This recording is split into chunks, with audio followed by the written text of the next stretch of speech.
மனோஜும் ரோகிணியும் வந்து முத்து கையில் செமத்தியாக அடி வாங்கணும்னு நினைக்கிறவங்க மட்டும் மறக்காம நம்ம சேனலை சப்ஸ்கிரைப் பண்ணுங்க.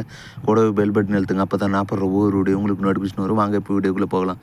மனோஜ் பார்த்துருங்கன்னா தன்னோட காசு வந்து பறி போன சோகத்தில் பார்த்துருங்கன்னா ஐயோ என்ன பண்ணுறது தெரியல அப்படின்னு சொல்லிட்டு சோகத்தில் இருக்காங்க. ஆனால் ரோஹிணி வந்து மயக்கமே போட்டுடுறாங்க.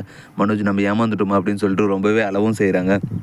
அவங்கள சமாதானப்படுத்தின வித்யா பார்த்துருக்கேன்னா அழாதுடா அதெல்லாம் பார்த்துக்கலாம் எப்படியோ ஒன்று அந்த ஃப்ராடை பிடிச்சிடல அப்படின்னு சொல்லி சமாதானப்படுத்துகிறாங்க. அதுக்கு முத்து வந்துட்டு எப்படி பிடிக்குது நான் அப்போவே சொன்னேன்ல என் பேச்சை யாரானா கேட்டீங்களா அப்படின்னு சொல்ல அதுக்கு மனோஜ் டேய் என் காசு தான் பறி போச்சு நீ ஒன்றும் நக்கல் பண்ண வேணாம் போடா நானே பார்த்துரு அப்படின்னு மாதிரி சொல்ல உன் காசு தான்டா ஆனால் எப்படி ஏமாந்து போய் நிற்கிறடா படித்து என்ன பிரயோஜனம் வடிக்கணும் முட்டாளாக்குறே அப்படின்னு சொல்லிட்டு ரொம்பவே திட்ட அண்ணாமலையுமே அதே சொல்லி திட்டுறாங்க.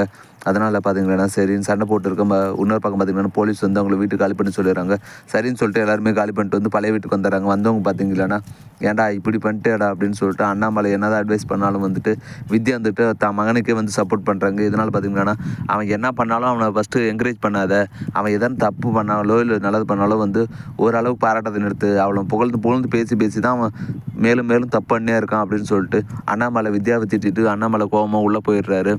சரிடா பார்த்துக்கலான்னு சொல்லிட்டு வித்யா வந்துட்டு மனோஜை வந்துட்டு சமாதானப்படுத்துகிறாங்க. சரிம்மா நான் பார்த்துருன்னு சொல்லிட்டு மனோஜுமே வந்து கிளம்பி போயிடுறான். ஆனால் முத்து வந்து விடுற மாதிரி இல்லை. அவனோட ஃப்ரெண்டை கூப்பிட்டுக்கிட்டு அந்த ஃப்ராடை எப்படின்னு பிடிக்கலான்னு சொல்லிட்டு தெருவாக தேடுறாங்க. எங்கே தேடியுமே வந்து அந்த ஃப்ராடு கிடைக்கிறதே இல்லை. சரி என்னடா பண்ணுறது வேறு வழியே இல்லைன்னு சொல்லிட்டு நேராக கோயிலுக்கு போகிறாங்க. அந்த டைமில் பார்த்தீங்கன்னா மீனாவும் வந்துட்டு கோயிலுக்கு வராங்க. கோயிலுக்கு வந்தவங்க பார்த்தீங்கன்னா மனோஜ் ரோஹிணி கோசம் வேண்டுறாங்க.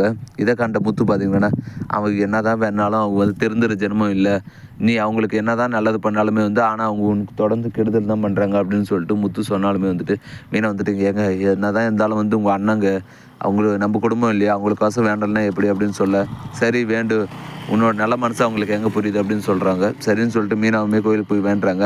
அந்த டைமில் பார்த்தீங்களன்னா வந்துட்டு முத்து வந்துட்டு உனக்கு ஒரு சர்ப்ரைஸ் வாங்கியிருக்குன்னு சொல்லிட்டு கார்லேருந்து கண்ணாடி எடுத்து கொடுக்குறாங்க. ஏங்க இது யார் வாங்கினதுங்க சூப்பராக இருக்குது எனக்கு எதுக்குங்க கண்ணாடி அப்படின்னு சொல்ல இது என்னோடய கஸ்டமர் ஒருத்தர் கொடுத்தது உனக்கும் ஒன்று வாங்கி கொடுத்துக்குறாங்க அப்படின்னு சொல்லிட்டு 2 பேருமே போட்டு நல்லா இருக்காங்க அப்படின்னு கேட்க முத்து வந்துட்டு சூப்பராக இருக்குமுன்னா உனக்கே ஆர்டர் எடுத்து வாங்கின மாதிரியே இருக்குது அப்படின்னு சொல்ல 2 பேருமே கண்ணாடி போட்டுட்டு ஃபோட்டோலாம் எடுத்துக்கிறாங்க. அந்த டைமில் பார்த்தீங்களா மீனாவோட அம்மா வராங்க.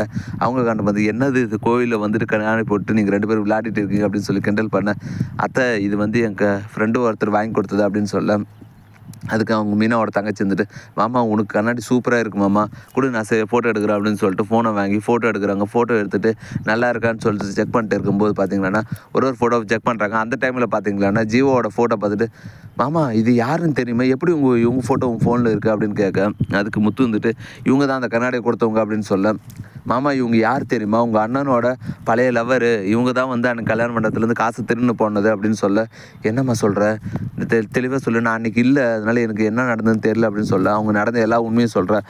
இதை கேட்ட முத்து பார்த்தீங்கன்னா உடனே கோவத்தில் இவ்வளவும் பண்ணிவிட்டு நல்லவ மாதிரி என்கிட்ட நடிச்சிருக்கு ஏமாத்திருக்கா அவளை போய் ஒரு வழி பண்ணுறேன்னு சொல்லிட்டு நீ வீட்டுக்கு போயிரு அம்மாவை கூப்பிட்டு நான் போயிட்டு அந்த ஃப்ராடு பார்த்துட்டு வரேன் அப்படின்னு சொல்லிட்டு நேராக அவங்க வீட்டுக்கு போகிறாங்க. கோவத்தை வீட்டுக்கு போயிட்டு பார்த்தீங்கன்னா கதவை திறந்து எங்கடி இருக்க வாங்க அப்படின்னு சொல்லி கோவமாக திட்டேன். அந்த டைமில் பார்த்தீங்கன்னா என்ன முத்து என்ன ஒரு ராங்காக பேசுகிறீங்க என்ன விஷயம் எதுக்காக இப்படி கோவமாக சத்தம் போட்டுருங்க அப்படின்னு சொல்ல குடிச்சிருக்கீங்களா அப்படின்னு கேட்க அதுக்கு இன்னும் குடிக்கல இனிமேல் தான் குடிக்க போகிறேன் ஃப்ராடு இத்தனை நாளாக வந்து எங்கள் அண்ணங்கிட்ட காசை ஏமாற்றி போட்டு நல்ல மாதிரி என்கிட்ட நடிச்சிருக்கேன் அப்படின்னு சொல்லி அவளை திட்ட அதுக்கு ஜீவா வந்துட்டு யார் ஃப்ராடு என்ன தப்பு பண்ண இதனாலும் தெரியாமல் நீங்கள் உங்கள் பாட்டுக்கு கஷ்டத்துக்கு திட்டாதீங்க அப்படின்னு சொல்ல என் மனோஜ் யாருன்னு உனக்கு தெரியாது அவங்ககிட்டேருந்து நீ காசு திருன்னு போன மண்டபத்துலேருந்து அது உனக்கு தெரியாது அப்படின்னு சொல்லி திட்டேன். நீ அவனோட அண்ணனா அப்படின்னு சொல்லி கோபமாக சொல்கிறாங்க. இதோட இன்றைக்கான எபிசோடு வந்து முடியுது. அடுத்து என்னென்னலாம் அப்டேட்ஸ் நடக்க போகுதுன்றது நம்ம அடுத்த வீடியோவில் சொல்கிறேன். ஃப்ரெண்ட்ஸ் நம்ம சேனலில் நிறைய பேர் சப்ஸ்கிரைப் பண்ணால் பார்த்துங்க ஃப்ரெண்ட்ஸ் மறக்காமல் சப்ஸ்கிரைப் பண்ணுங்கள். கூடவே பெல் பட்டன் அழுத்துங்க அப்போ தான் நான் போகிற ஒவ்வொரு வீடியோ உங்களுக்கு நோட்டிஃபிகேஷன் வரும். தேங்க்யூ.